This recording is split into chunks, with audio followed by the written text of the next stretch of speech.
A bright good morning to all. Hope everyone is feeling okay, and hope those of you who are getting allergies from the autumn, strangely enough, I get that too.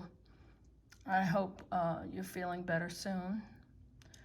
And I'd like to tell you about some of the things that have come in, some from friends on YouTube and others from as far away as Scotland. And I hope you enjoy. I'll show you these two pieces that arrived yesterday.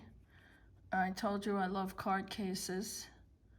Look at this spectacular one with the abalone. Can you imagine the work that went into that? It's mother of pearl. These pieces on the side, this is all abalone shell, as well as around the edges. Just incredible. It's missing a few pieces there. I wish I knew how to replace that.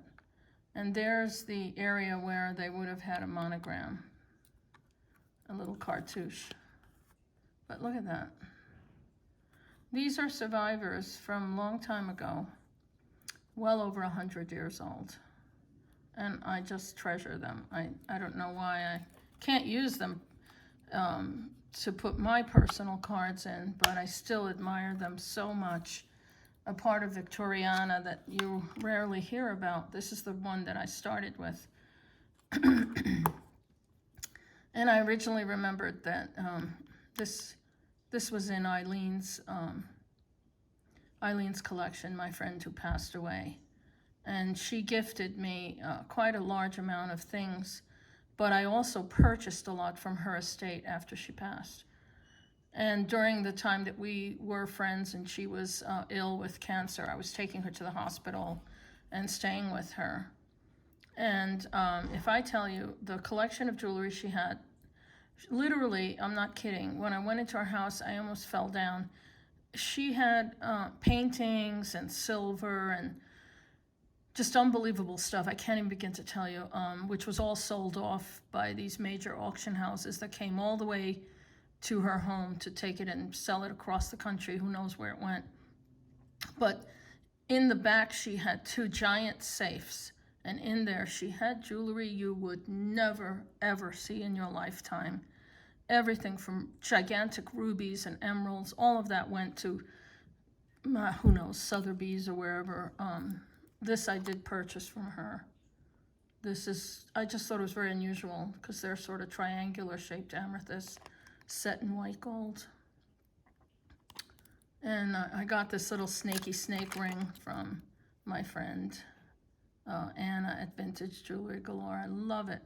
Thanks so much, Anna. I really appreciate it. It goes with all my other little snaky snakes. And then this is another small case that came in from Scotland. And it has mother of pearl and sterling silver cartouche. Look at how beautiful. It's missing a little piece up there, but, you know, after 100 years, it's lucky to be still in one piece.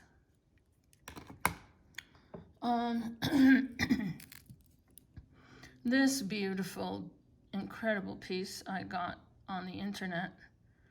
And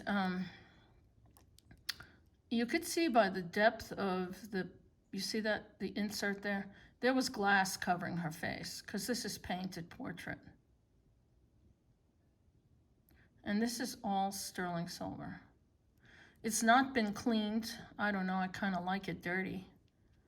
Let me know what you think. But on the back it says sterling 925 fine. And you notice it isn't a pin, it was a bulgo. Imagine that. Some lady, elegant lady, had this as a belt buckle. It has a loop on it now, and I wear it around my neck. And I just think it's gorgeous. And look at this. This is a swivel mirror. It's in brass, very Art Nouveau. Look at the flowers and the lady. And it's just as beautiful in the back. Looks like morning glories and flowers. And you swivel it open, and there is the mirror, who's losing its silvering. So this is quite old. I ordered this chain on the internet for it because it didn't have anything, and I thought it sort of looked vintage, so I really love this piece. And then I found this. You know what, guys? You know I have a thing for lockets, so can't help myself. I found this fabulous piece. This is English. I don't know, for some reason the English just outdo themselves with the engraving, especially on sterling silver. Look at this thing with the flowers. Can you see the roses? So I ordered this book chain because it's just about as Victorian as that. I hope, I want to wear this. I just love it, love it, love it, love it. This I got from Anna at Vintage Jewelry Galore. She has a great channel. You guys need to check it out. It's called Vintage Jewelry Galore and More with Anna. And she has fabulous things. She's on the East Coast where they have much better pickings than here in the Southwest. But this is a beautiful piece, sort of a mishmash. You notice that? There's chain, there's jump rings. Look at that. This, I believe, is Chinese crystal. And I know that because I know the difference between Swarovski and the crystal produced in China. But it's still very beautiful. And it's sort of mishmash. They added, like, this looks like stone. This is an odd piece. But it's still very beautiful. And it's got a little crown on the end, so I don't know who made that. But it's very, very pretty and really dazzling in the sunlight here. We finally got sun after days and days of rain with lightning and thunder. And boy, is it chilly now. It's in the 40s. I may have to bring my geraniums in from the balcony. This is Swarovski also. Look at the colors. Love Swarovski. Big idiots. They decided not to sell to us beaters anymore. Now they went to haute couture, and they will not sell to your ordinary person anymore. Oh well. Now this piece is what they call a festoon necklace. Doesn't this look like something Game of Thrones would be wearing? Beautiful, beautiful amethyst stones. And it's worn like that. And this is Florenza. I really like Florenza jewelry. Very regal looking. These are called navettes. When they're a long marquee shape and they're skinny like that, they're called navettes. And here is another super fantastic. This is also Florenza. Look at the size of this Maltese cross. Now this one is in amber tones. I hope you can see that. The other one's purple. See, and these are navettes right there. But look at the design and look at how beautifully done this piece was. Look at that. Now here, obviously you could wear it. You could wear it as a necklace, but I think also you could actually dangle your watch chain from here, because those hooks, a lot of times people use them for watches.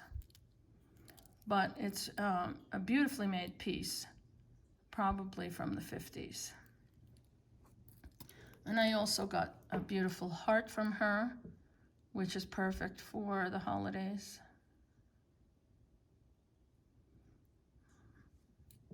And I bought this little collection of cameos from her. Let me see. How does that hold? Oh yeah. This is a little glass cameo on a piece of black glass. It's an iridescent glass. And there's the ponytail girls. These are not shell, they are all rosin. And this is another one. And I bought them because I just wanted to show people. I'll do another cameo video later on sometime just, they're beautifully done. You know, I love the way they decorated the outside of the Cameo on both of these. But these are all, they are not real shell. And they're not, you know, they're not super valuable.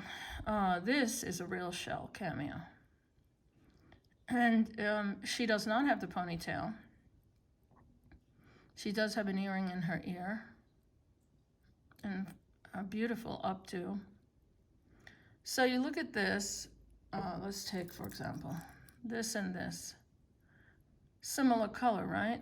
But this, flip it over, this is glass, rosin. It is not real.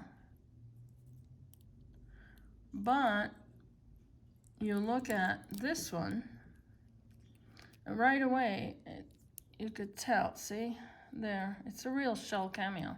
But what is this? I couldn't believe it. It's a Swiss-made watch by Oris. I think it goes that way. And let me check my iWatch. Yes, it's keeping time. That's amazing. Ha! I love it. I found this chain in my stash box, so I have lots of jump rings. So I will put a jump ring on her and I will wear her today. I thought that was really cool. I got that online. I thought she's really beautiful. And I also found, this is blue chalcedony stones on a sterling chain, but I'm going to take this and use it and remake it. I have some ideas with some fine pendants that need something to show them off. So, you know, this is fine for some people just to wear a stone necklace like this, but when you add a really gorgeous pendant and maybe some really beautiful crystals to really sparkle it up, it'll be a dazzling piece. I bought this one also from my friend Anna. And these are beautiful chunks of amethyst. And I'm going to repurpose this as well. And this is my mother's birthstone. This is February's birthstone. And then, I can't believe some of the things I find in these boxes. I made this many, many years ago. This is little pearls, rice pearls, moonstone, and Swarovski crystal. And you know what it is? It's a little otter. And he has sapphire eyes. It's sterling silver. And he has a little rice pearl. Looks like a Kishi pearl in his paw.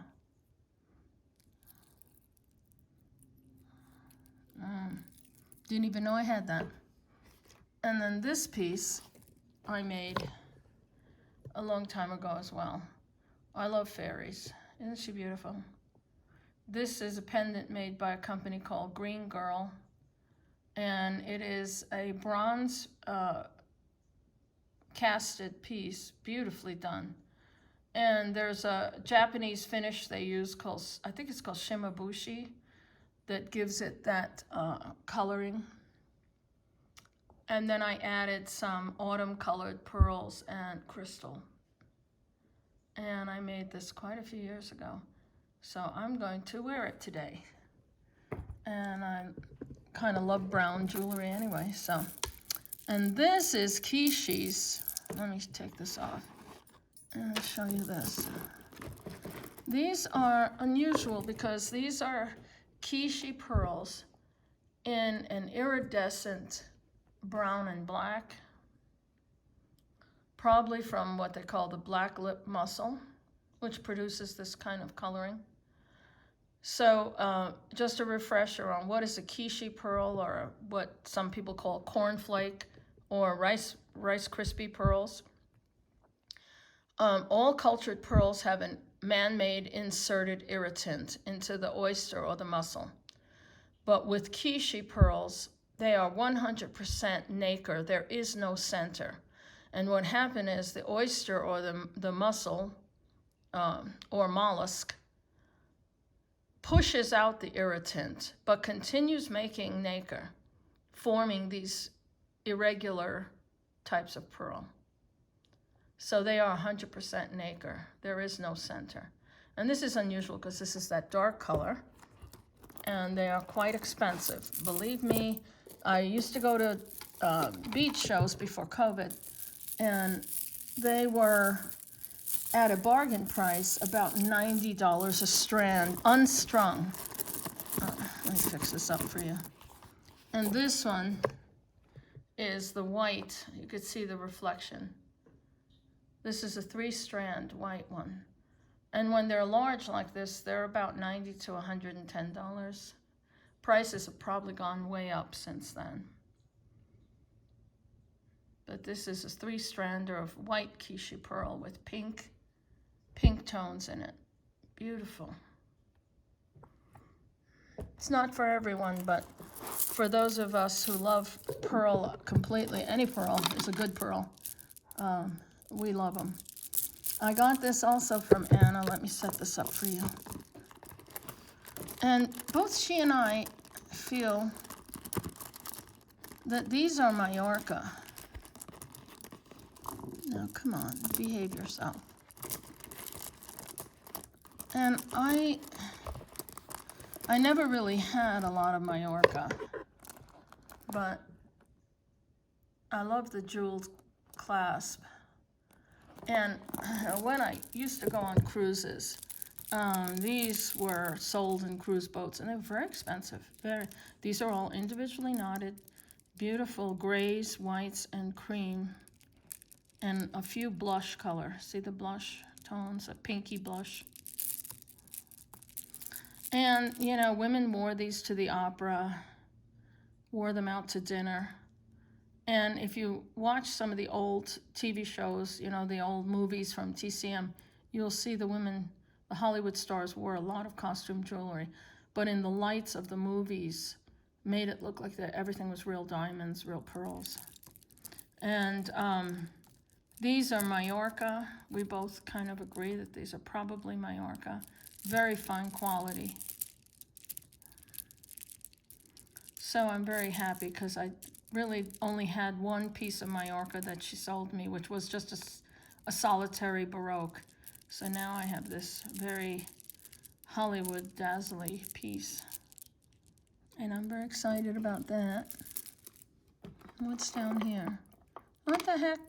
What the? Okay. Here is a lovely freshwater pearl knotted necklace that I had no idea was down in the bottom of that box. Okie dokie. Well, I'll add that to my pearl collection because that's really beautiful quality. Oh, this piece got broken, but I will fix that. This is Kishi and crystal. See, those are Swarovski crystals, but it got broken, so I will fix that. Alrighty, well, my friends, I think that's all for today. I hope you enjoyed this video.